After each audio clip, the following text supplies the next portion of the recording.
Media మిత్రులందరికీ నా హృదయపూర్వక నమస్కారం. ఇవాళ చంద్రబాబు నాయుడు గారు గవర్నర్ గారి ప్రసంగానికి ధన్యవాద తీర్మానం పైన వారు మాట్లాడినటువంటి మాటలు ఒకంత ఆశ్చర్యాన్ని, ఒకంత వారి మానసిక పరిస్థితిని కూడా చూపించారు.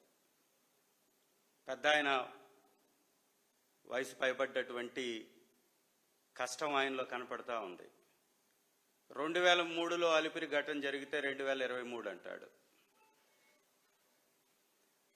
ఈ రాష్ట్రం పతనం వైపున అడుగులు వేస్తూ ఉంటే పునర్నిర్మాణం అంటాడు. ఈ రాష్ట్రంలో అవినీతి అక్రమాలు పెట్టరేగిపోతూ ఉంటే అభివృద్ధి ఆకాంక్షలు అంటాడు.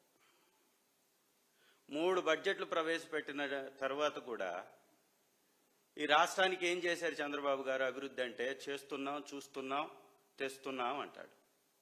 తెచ్చింది ఏందయ్యా అంటే మీకు 11 వచ్చినాయి, మీ సీట్లు 11 అంటాడు. సంబంధం ఏంటి?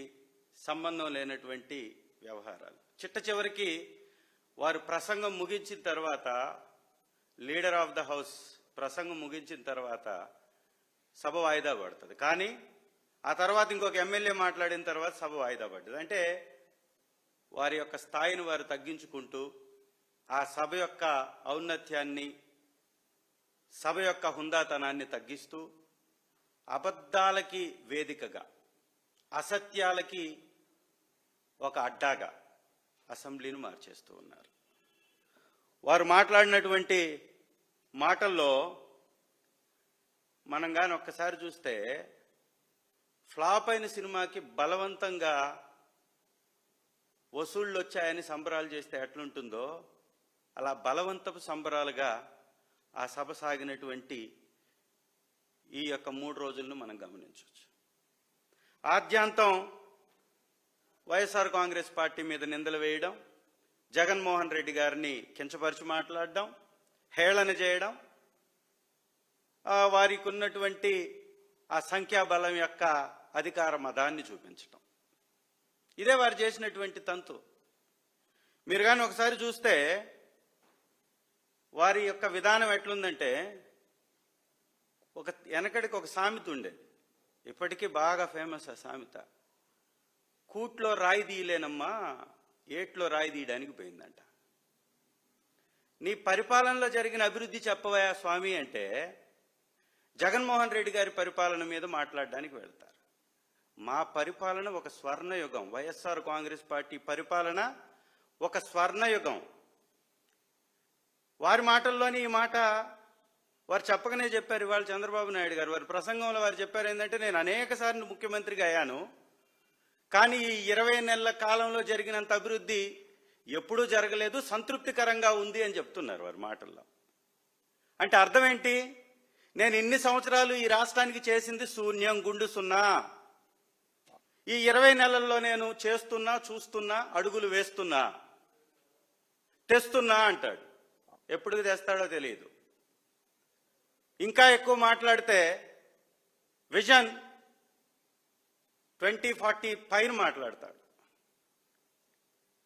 మీకున్న వయసు ఎంత? మీరు పరిపాలించే సమయం ఎంత? మీరు మాట్లాడుతున్నటువంటి కాలం ఏంది? ఈ రాష్ట్రంలో నిజంగా చంద్రబాబు నాయుడు గారి పరిపాలనకి ఒక్క మాటలో చెప్పాలి అంటే, ఈ రాష్ట్ర పరిస్థితి ఎట్లుంది అని చెప్పాలంటే, cash, suit case, Rajesh, Lokesh, ఈ సీరియల్ని ఒక్కసారి చూడండి, బ్రహ్మాండంగా సరిపోద్ది వీళ్ళకి. ఈ రాష్ట్రంలో ఉన్న ఆర్థిక వ్యవస్థల క్యాష్ మొత్తం సూట్ కేసులో పెట్టి, కిలారు రాజేష్ అనుకుంటా, ఆయన్ని చాలామంది కిలాడి రాజేష్ కూడా అంటుంటారు. ఆ మధ్య చూసాం, ఏసీబీ రైడులకు పట్టుబడకుండా, దొరకకుండా, వాళ్ళు నోటీసులు ఇచ్చినా కానీ వారికి ఎక్కడ సమాధానాలు ఇవ్వకుండా చాకచక్యంగా తప్పించుకున్నటువంటి రాజేష్. ఇవన్నీ వారి ద్వారా ఆ పై స్థాయిలోకి చేరుతున్నాయని ప్రజలు అనుకుంటున్నారు. ఇది చూస్తే కూడా నిజంగా వాస్తవమే అనిపిస్తుంది. ఎందుకంటే చంద్రబాబు నాయుడు గారు చెప్పేటటువంటి మాటలు ఎట్లున్నాయంటే, పీపీపీ పద్ధతి ద్వారా సంపద సృష్టి జరుగుతుంది అంటాడు. నిజంగా వారు చెప్పినటువంటి మాట సంపద సృష్టి జరుగుతుంది వాస్తవమే. ఎందుకంటే జరుగుతుంది రాష్ట్రానికి కాదు, చంద్రబాబు నాయుడు గారి కుటుంబానికి. ఈ రాష్ట్రంలో మద్యం వ్యాపారాన్ని ప్రభుత్వమే నిర్వహించి ప్రభుత్వంలో 15,000 మందికి పైచిలకు పోస్టులు ఇచ్చి వారి ద్వారా క్రయ విక్రయాలు జరిగి వచ్చినటువంటి ప్రతి పైసాని బ్యాంకులో ఖాతాలో వేసి దాని ద్వారా రాష్ట్ర అభివృద్ధికి వైఎస్ఆర్ కాంగ్రెస్ పార్టీ బాటలు వేస్తే ఇవాళ అసెంబ్లీ సాక్షిగా చెప్తాడు, నాణ్యమైనటువంటి మద్యాన్ని బ్రహ్మాండంగా నిర్వహిస్తూ ప్రభుత్వ ఖజానాకి డబ్బు తెస్తున్నాను అంటున్నాడు. మొన్న రీసెంట్గా విడుదల చేసినటువంటి ఒక గణాంకాల చిట్టా గాని చూస్తే ఈ డబ్బంతా పచ్చనేతల జేబుల్లోకి పోతుందని ఇట్టే అర్థమవుతుంది. ఎందుకంటే రాష్ట్రంలో ఎక్కడ చూసినా విచ్చలవిడిగా మద్యం అందుబాటులో ఉంది, కానీ ఖజానాలకు మాత్రం కాసులు పడట్లా. ఈ కాసులు ఎట్టిపోతున్నాయి మరి? ఈ సంవత్సరం కేంద్రం విడుదల చేసినటువంటి గణాంకాలు చూస్తే జార్ఖండ్ 45% ఎక్సైజ్ రాబడి వృద్ధి చెందింది, తెలంగాణ 22% ఎక్సైజ్ రాబడి వృద్ధి చెందింది, మధ్యప్రదేశ్ 17%, ఉత్తరప్రదేశ్ 16% వృద్ధి చెందాయి. కానీ మన సంగతి ఏందో తెలుసా? -13%. ఈరోజు కూడా గొప్పలు చెప్తున్నాడు అసెంబ్లీ సాక్షిగా పెద్ద ఆయన. ఒక ముఖ్యమంత్రి గారి హోదాలో శాసనసభ ఒక దేవాలయం అని చెబుతూ పాపపు మాటలు మాట్లాడుతున్నారు, అసత్యాలు మాట్లాడుతున్నారు, అబద్ధాలు మాట్లాడుతున్నారు. రాబడి -13% ఉంటే రాష్ట్రం ప్రగతి పదంలో నడిపిస్తున్నాము అంటాడు. ఇంకా మాట్లాడితే ఉచిత ఇసుక అంటాడు. ఉచిత ఇసుక ఈ రాష్ట్రంలో ఒక్క ట్రక్కు ఒక్క వ్యక్తికి వచ్చిందండి.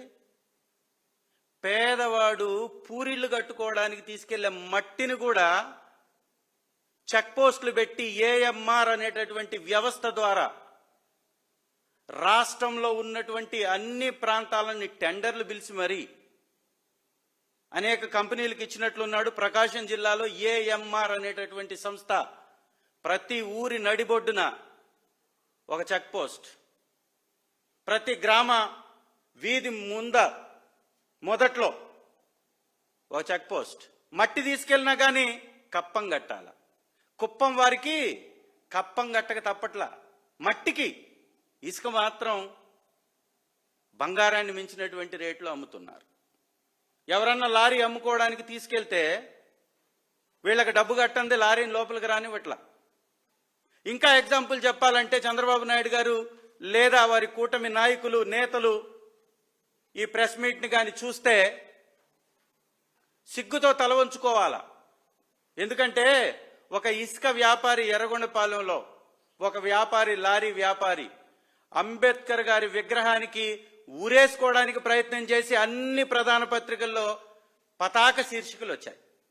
నా నియోజకవర్గంలో అంబేద్కర్ గారి విగ్రహానికి ఊరేసుకున్నటువంటి సందర్భాలు ఉన్నాయా? ఇంకొక తెలుగుదేశం కార్యకర్త అవినీతి విపరీతంగా పెరిగిపోయింది, చంద్రబాబు నాయుడు గారి పథకాలేమి రావట్లేదు, ఇక్కడ ఉన్నటువంటి ఇన్ఛార్జ్ అవినీతికి అడ్డాగా ఈ ప్రాంతాన్ని మార్చేశారని ఎన్టీ రామారావు గారి విగ్రహానికి ఊరేసుకోకపోయాడు. పోలీసులే కాపాడారు, పెద్ద పతాక శీర్షికలు వచ్చాయి. ఒక్క ట్రాక్టర్ ఇసుకని ఉచితంగా ఇవ్వకపోయినా గతంలో మా ప్రభుత్వంలో 7,500 కోట్ల రూపాయలు ప్రభుత్వ ఖజానాకు వచ్చి పడేయి సంవత్సరానికి ఇసుక ద్వారా. ఇవాళ అది కూడా హుష్కాక్, ఈ డబ్బు కూడా వాళ్ళ జేబుల్లోకి వెళ్ళిపోయింది. ఒక్క వ్యవస్థ కూడా సక్రమంగా పనిచేయట్లా. ఇంకా ఏమన్నా మాట్లాడితే మీరు అవినీతి పరులు అంటాడు. అవినీతి శరీరం అంతా పూచుకున్నటువంటి చంద్రబాబు నాయుడు గారు అవినీతి గురించి మాట్లాడతాడు. ఒకటా రెండా? 2014 నుంచి 19 వరకు చేసినటువంటి అవినీతి బాగోతాలు ఈ రాష్ట్రం చూడలేదా? ఏసీబీ, ఐటీ డిపార్ట్మెంట్, స్కిల్ స్కామ్లో చేతులు మారినటువంటి డబ్బుల వ్యవహారం ఈ రాష్ట్ర ప్రజలు చూడలేదా? చిన్న చిన్న బిడ్డలకి, పేద కుటుంబాల వారికి శిక్షణ ఇస్తానని చెప్పి స్కిల్ స్కామ్లో పిల్లలకు శిక్షణ పేరుతోటి కోట్లు కొల్లగొట్టినటువంటి గజ దొంగలు కూడా అవినీతి పాఠాలు వల్లిస్తూ ఉంటారు. ఎవరు సార్ వీళ్ళంతా? ఒక పిఏ 2,000 కోట్ల రూపాయల అవినీతి సొమ్ముని ఇటు అటు మార్చాడు అనేటటువంటి నెపం జాతీయ సంస్థ ఐటీ శాఖ ధృవీకరిస్తే ఆ పిఏని ఇవాళ వారు అధికారంలోకి వచ్చిన తర్వాత శ్రీనివాస్ అనేటటువంటి వ్యక్తిని ప్రమోషన్ ఇచ్చి మరీ ప్రభుత్వంలో చేర్చుకున్నారు. 2,000 కోట్ల రూపాయల అవినీతి ఆరోపణలు ఉన్నాయి వారి మీద. మళ్ళీ వీళ్ళు అవినీతి గురించి మాట్లాడుతారు. ఈ రాష్ట్రంలో ఉన్నటువంటి మెడికల్ కాలేజీలు ప్రైవేటీకరణ, ఆర్టీసీ బస్టాండ్లో ఉండేటటువంటి స్థలాల నుంచి టీ షాపుల దాకా పెట్టేయడం, మైన్స్ అవ్వచ్చు. ఈ రాష్ట్రంలో ఉన్నటువంటి మైన్స్ మొత్తం తెలుగుదేశం నాయకులకి. విశాఖలో భూములు సార్, ఎంత అన్యాయం! 50 ఎకరాల భూమిని ధారాదత్తం చేసేశాడు చంద్రబాబు నాయుడు గారి కుటుంబానికి. బాలకృష్ణ గారి అల్లుడికి 50 ఎకరాల భూమిని 5,000 కోట్ల పైచీలకు ఖరీదయ్యేటటువంటి భూములు, ఇంకా ఏకంగా యూనివర్సిటీ ఆ యజమాని అంటాడు ఇది 10,000 కోట్ల భూమి అని. 10,000 కోట్ల భూమిని ధారాదత్తం చేస్తూ కౌన్సిల్లో 99 పైసలకు భూములు ఇచ్చారు ఊర్సా లాంటి కంపెనీ కంటే. అబ్బెబ్బే మేము ఇవ్వలేదు, మీ దగ్గర ఏమన్నా ఆధారాలు ఉంటే చూపిమని లోకేష్ గారు అంటారు. చంద్రబాబు గారు ఈరోజు ఏమంటున్నారు ప్రసంగంలో, 99 రూపాయలకి ఇస్తే తప్పేంది, ఉద్యోగాలు ఇప్పించడం కోసం మేము ఊరకనే ఇచ్చేస్తామని చెప్తున్నాడు. ఏం ఉద్యోగాలు మీరు తీసుకొచ్చి ఇచ్చారని నేను ప్రశ్నించాను. అసెంబ్లీలో ఓ ప్రశ్న వేశాను. మీ 20 నెలల్లో మీరు తెచ్చినటువంటి ఉద్యోగాలు ఎన్ని?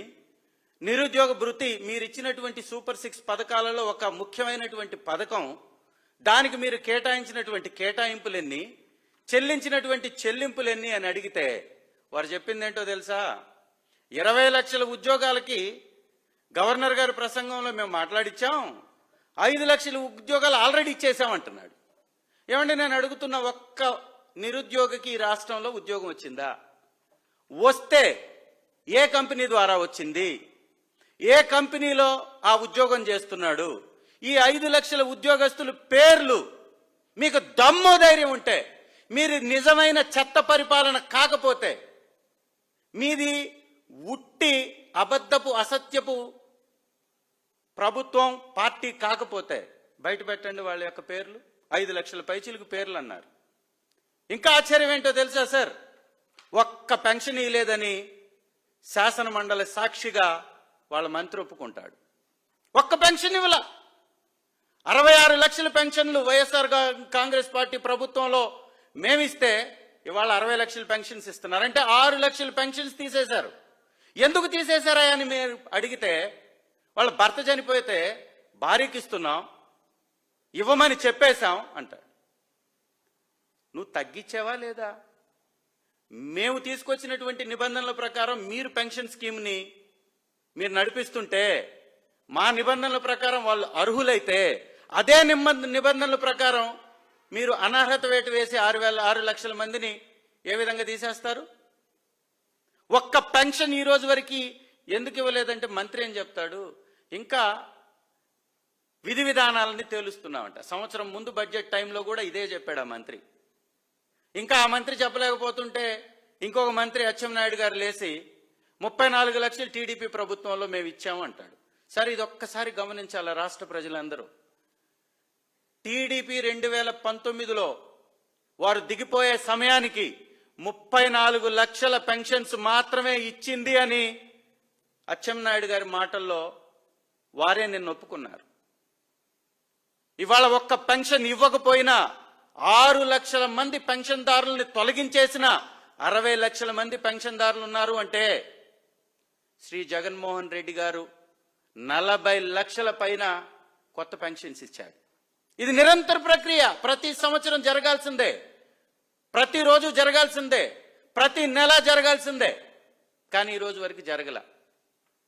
మొన్న నేను ఒక మండల మీటింగ్కి వెళ్ళాను. మండల మీటింగ్లో ఎంఈఓ వచ్చి, మండల ఎడ్యుకేషన్ ఆఫీసర్ వచ్చి, సార్ మీరేమన్నా ఒక స్కూల్ నన్నా మీరు డెవలప్ చేశారా? ఒక్క స్కూల్ కన్నా ₹1 ఖర్చు చేశారంటే, సార్ ఇప్పటి వరకు 0, ₹1 ప్రభుత్వం నుంచి విద్యాశాఖకి స్కూల్స్ కానీ కాలేజెస్ కానీ ఆధునీకరించడానికి ₹1 ఇయ్యలేదని చెప్పాడు. రికార్డుగా ఎవిడెన్స్ తోటి చెప్పాడు. అంటే విద్యకి కేటాయింపులు లేవు, వైద్యానికి కేటాయింపులు లేవు. ఇకపోతే వ్యవసాయం, వారు చెప్పినటువంటి మాటలు, వ్యవసాయాన్ని పండగ చేశామంటారు. పండగ చేసింది మేము, మీరు దండగ చేస్తున్నారు. మోందా తుఫాన్ ఎప్పుడు సార్ వచ్చింది? అక్టోబర్లో మోందా తుఫాన్ వెళ్ళిపోతే ఈ రోజు వరకు దానిలో నష్టపోయినటువంటి రైతులకి చిల్లిగవ్వ ఇవ్వని చెత్త ప్రభుత్వం ఇది. ₹1 ఇవ్వలేదు ఈ రోజు వరకు, ₹1. మళ్ళా అసెంబ్లీలో అబద్ధాలు చెప్తూ చంద్రబాబు నాయుడు గారు ప్రజల్ని మోసం చేసేటటువంటి ప్రయత్నం చేస్తూ ఉంటాడు. ₹1, ఒక్క ఎకరానికి బీమా సౌకర్యం, ఒక్క రైతుకి పెట్టుబడి సహాయం, తను ఇచ్చినటువంటి 6 హామీల్లో ఒకటైనటువంటి సహాయం ఈ రోజు వరకు పూర్తి 3 సంవత్సరాలకి ఇవ్వాల. 3 సిలిండర్లు ఇచ్చాను దీపం పథకం అంటాడు, 0, ఏమి ఇవ్వాల. కొన్ని చోట్ల కొంతమందికి 2 సిలిండర్లు ఇచ్చారు, అది కూడా 2వ సంవత్సరం, మొదటి సంవత్సరం ఎత్తేశారు. అంటే ఈ విధంగా చెప్పుకుంటూ పోతే 99 పైసలకి స్థలాల్ని కేటాయించటం, కట్టబెట్టేయటం, ఉర్సాలంటి ఊరు పేరు లేని కంపెనీలకి దారాదత్తం చేయటం, తన సొంత లాభాపేక్షతోటి కార్యక్రమాలు చేపట్టడం. ఈరోజు P4 ద్వారా పూర్తిగా ప్రజలందరికీ జీరో ప్రావర్టీకి తీసుకెళ్ళిపోతానంటాడు. జీరో ప్రావర్టీ సంగతి పక్కన దేవుడు ఎరుగు. నువ్వు ఇస్తానన్నటువంటి 6 పథకాల్లో ఒకటైనటువంటి శ్రీశక్తి పథకాన్ని ₹3,000 ఇచ్చారా మీరు? ఈ రోజు వరకు ₹1 కూడా ఇవ్వకపోగా పక్క రాష్ట్రాలతోటి లాలూచి పడుతూ తనపై ఉన్నటువంటి అవినీతి కేసుల్ని మూయించుకోవడానికి రాయలసీమ ఎత్తిపోతల పథకాన్ని కూడా తాకట్టు పెట్టేశాడు. ఇంకా ఈరోజు అసెంబ్లీ సాక్షిగా ఏం మాట్లాడుతున్నారు వారు? సముద్రంలోకి పోయేటటువంటి నీరుని వెలుగొండ ప్రాజెక్టుకి నల్లమల సాగర్ నుంచి తరలిస్తారంట. ఏమండి చంద్రబాబు గారు, చెప్పేవాడు కొంత బాధ్యతతో వ్యవహరించాలి, వినేవాళ్ళు ఉన్నారు కదా అని ఇష్టానుసారం మాట్లాడితే ఎట్లా? నీకు జన్మనిచ్చినటువంటి సీమకి 44 టీఎంసీల నీళ్లని హంద్రీనీవా ద్వారా 2004 తర్వాత శ్రీ వైఎస్ రాజశేఖర రెడ్డి గారు జలయజ్ఞం పేరుతోటి చేసిందాక గుక్కెడు నీళ్లు అందించలేనటువంటి అసమర్థ నాయకత్వం మీది. గుర్తుంచుకోండి.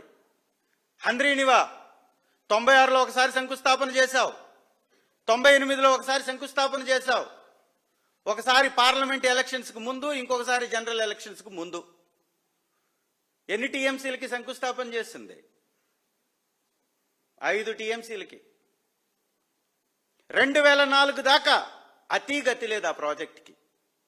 నీ సొంత జన్మనిచ్చినటువంటి రాయలసీమకి ఈరోజు కుప్పానికి నీళ్లు ఇస్తున్నామని గొప్పగా చెప్పుకునేటటువంటి హంద్రీనీవా కాలువ శ్రీ దివంగత మహానేత వైఎస్ రాజశేఖర రెడ్డి గారి పుణ్యమా అని బీజాలు పడి జలయజ్ఞం ద్వారా మొదలుపెట్టి మాజీ ముఖ్యమంత్రి వర్యులు జగన్మోహన్ రెడ్డి గారు నీటిని తరలించిన దాకా మీ యొక్క పాత్ర సున్నా. ఈరోజు గుక్కెడు నీళ్లు కుప్పంలో తాగుతున్నారంటే మా నాయకుడు చలవ.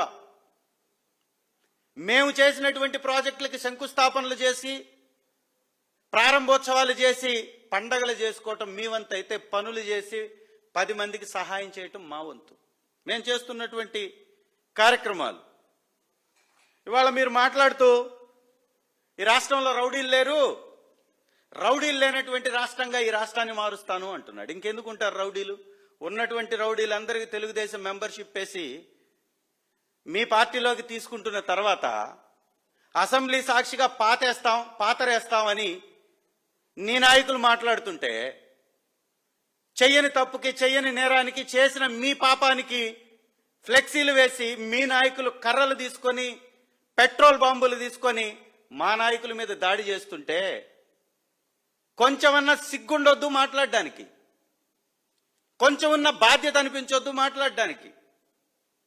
పెట్రోల్ బాంబులు ఈ దేశంలో ఏ నాయకుడి ఇంటి మీద, ఏ మంత్రి ఇంటి మీద ఈ విధంగా బాహాటంగా వెళ్ళేసి బాంబులు వేసినటువంటి చరిత్ర గతంలో ఎప్పుడు మనం చూడలా, ఎప్పుడు వినను కూడా వినలా.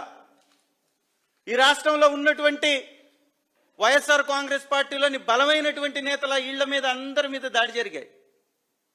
వాళ్ళ ఇళ్లలోకి వెళ్ళి బాంబులు వేసి పెట్రోల్ బాంబులు తగలబెట్టారు. కర్రలు తీసుకొని పోలీసుల సమక్షంలోనే ఫర్నిచర్ని ధ్వంసం చేశారు, గ్లాసులను ధ్వంసం చేశారు. వైఎస్ఆర్ కాంగ్రెస్ పార్టీ ఆఫీస్ హిందూపురంలో మొత్తం ధ్వంసం చేశారు. మీకంటే రౌడీలు ఎవరన్నా ఉన్నారా? మీరు ఉన్నటువంటి వాళ్ళందరూ రౌడీలు, ఆడవాళ్ళని మోసం చేస్తున్నటువంటి వాళ్ళు, మీ కూటమిలో నాయకులు. ఇంతమంది మీ సభలో ఉంటే బయట ఎందుకుంటారు ఇంకా రౌడీలు? ఫస్ట్ మీ యొక్క పార్టీని చక్కదిద్దుకోమని మీకు హితవు పలుకుతూ ప్రతి అంశం మీద ఈ రాష్ట్రంలో జరుగుతుంది ఏంది?